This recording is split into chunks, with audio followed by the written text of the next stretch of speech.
David Taub here, co-creator of NextLevelGuitar.com. Hope all is going well, and I hope your guitar and musical journeys are going famously.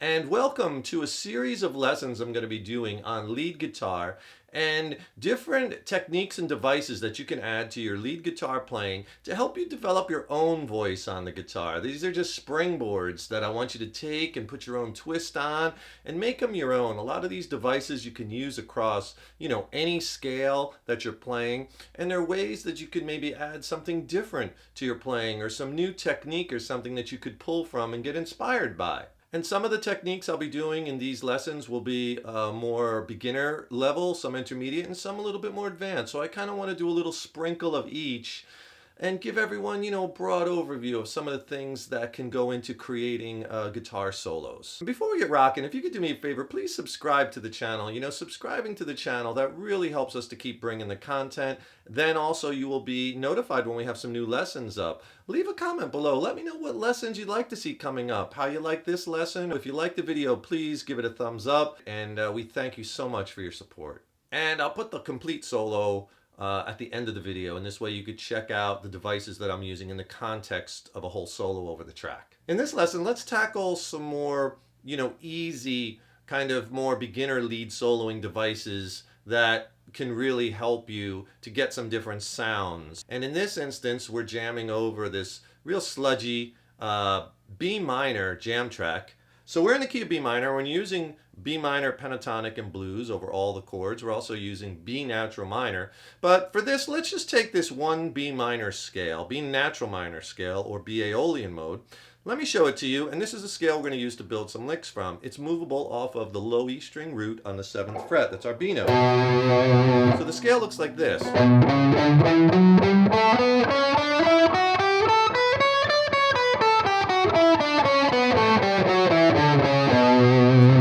If you're not using it, I strongly recommend you start because it's giving you 2 extra notes that you're not getting if you're just using minor pentatonic scale. It adds this G note or the flat 6, and you also get the C sharp note or the 9th. And those are great notes to add because you get these great half steps. Let me show you something I did on a string bend when I opened up the solo. Here it is in context.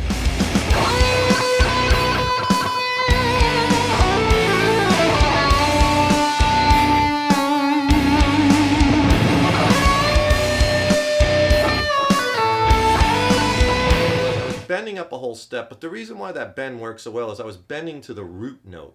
Okay, so basically if I'm on the B string here and I'm on the A note at the 10th fret, if you could take that note and bend it up a whole step,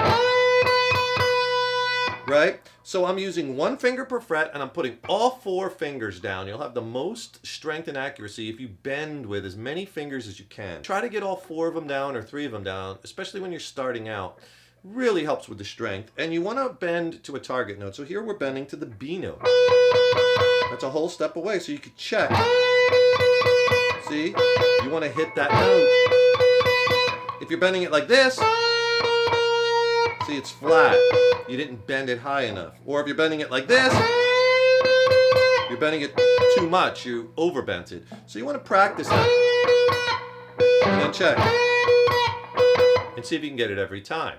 So the device I was using was I was bending it, but when I was bending it, I bent it to the note and then I held it. And as I held it, I kept picking it.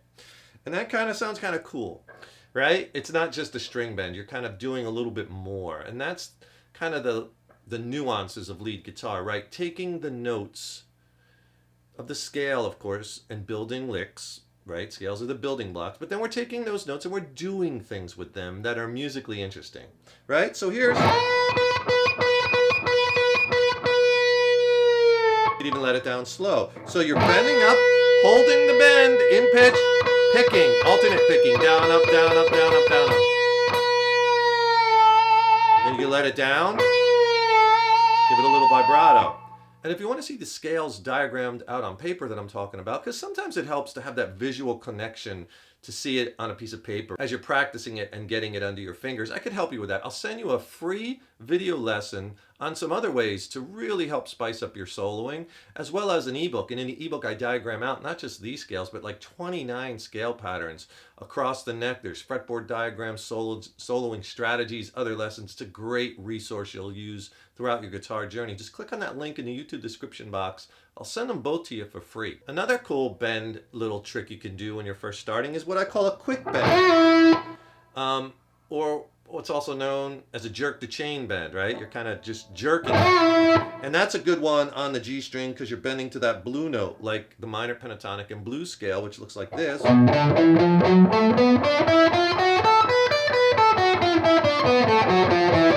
In the key of B minor.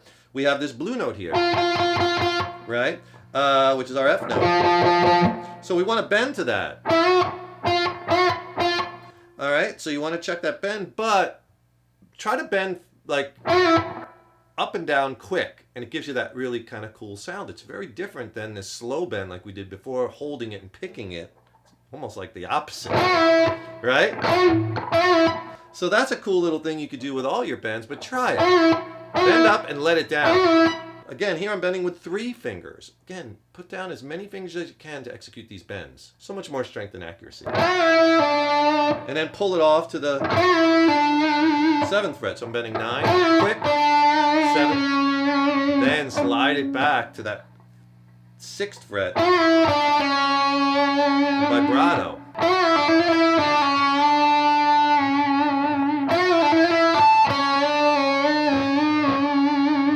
Okay, now what I did there and what was cool is that I was taking that C sharp note, that 9th, right?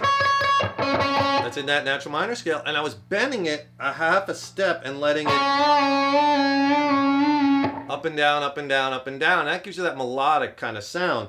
Now, this bend I am executing with 1 finger, and you can too. When 1 finger bends with half steps are much easier to execute because you're not pushing that note all the way up a whole step or 2 frets. We only have to go up a half step, so you're just bending it up to the D. And then back. There's our D. See if you could do that. Add a little distortion to give you a little more sustain or a little overdrive. And then as you're bending, turn the finger. Instead of trying to pull it straight down like this, it helps with the bend if you kind of turn that finger. See me kind of overbend it just to show you so I'm kind of actually bending my wrist like in this motion, bending that finger and then letting it right back to pitch. So if you think about the note and pitch here, you're bending half step and then returning it right back to pitch, right? Not returning it back too much, right back to pitch.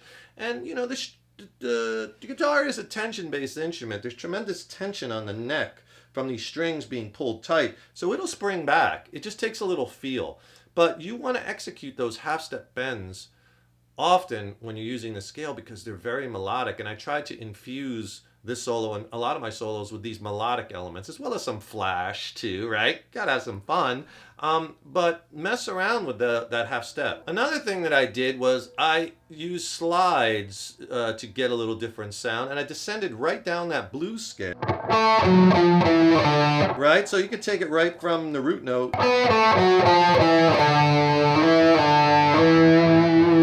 And then kind of just play with those notes while you're practicing and see what sounds best to your ear, but you could just hang on them.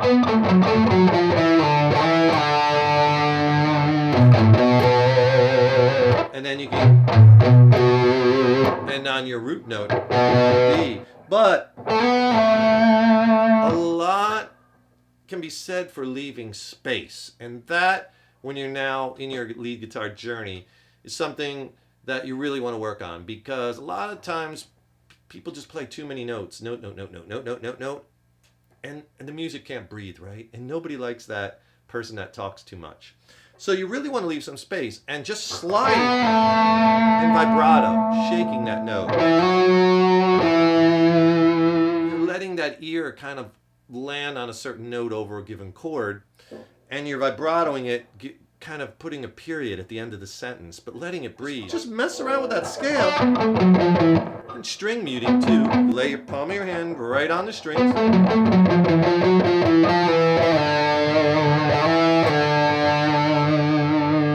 Right? Put on a jam track and just kind of experiment with those low notes. Leaving that space is such a huge thing, especially early on in your lead guitar journey, because students tend to want to just, kind of throw it all out there, right? And you really want to use some restraint, right? You don't want to shoot your load like right at the beginning, because where are you going to go from there? You know what I mean? Let's stop there because I want you to work on that and let that marinate a while and slide around and let your notes breathe and work on that. And you'll be so surprised. Those little things can make such a huge difference, especially early on in your lead guitar journey. And the gear I'm using in this lesson, I'm using an American-made Paul Reed Smith 513 guitar, okay? And throughout the lesson, I'm playing either out of the neck pickup or the bridge pickups. They're all single coils, but select the two back ones and get that humbucker sound, right? And in the, I'm playing through a Paul Reed Smith MT15 tube amp. It has the 6L6 tubes in it. I'm on the lead channel. The gain's about 50%. The only effect I'm using is in the effects loop. I have a Keeley Caverns pedal, just providing a little bit of splash of reverb and a splash of delay. I'm plugged right from the guitar straight into the front of the amp. And during the actual teaching part, I have the delay turned off and the gain down for instructional purposes. Stay tuned, lots more killer content lessons coming up. We're going to do a lot in this series of lessons. Thanks so much for joining me. Remember, subscribe to the channel. That really helps us to keep bringing the content, and you'll also be notified when we have new lessons up. Don't forget, click that link in the YouTube description box. You'll get my free video lesson on other ways to spice up your soloing, plus the ebook where I diagram out like 29 scales, tons of soloing strategies, lessons, major, minor key. It's a great reference book. Just click on that link below. We're going to keep bringing the best possible content. Best of luck in your guitar and musical journeys. Stay positive. Keep up all that hard work on that guitar, and remember, your guitar playing is an evolution. Take care and rock on.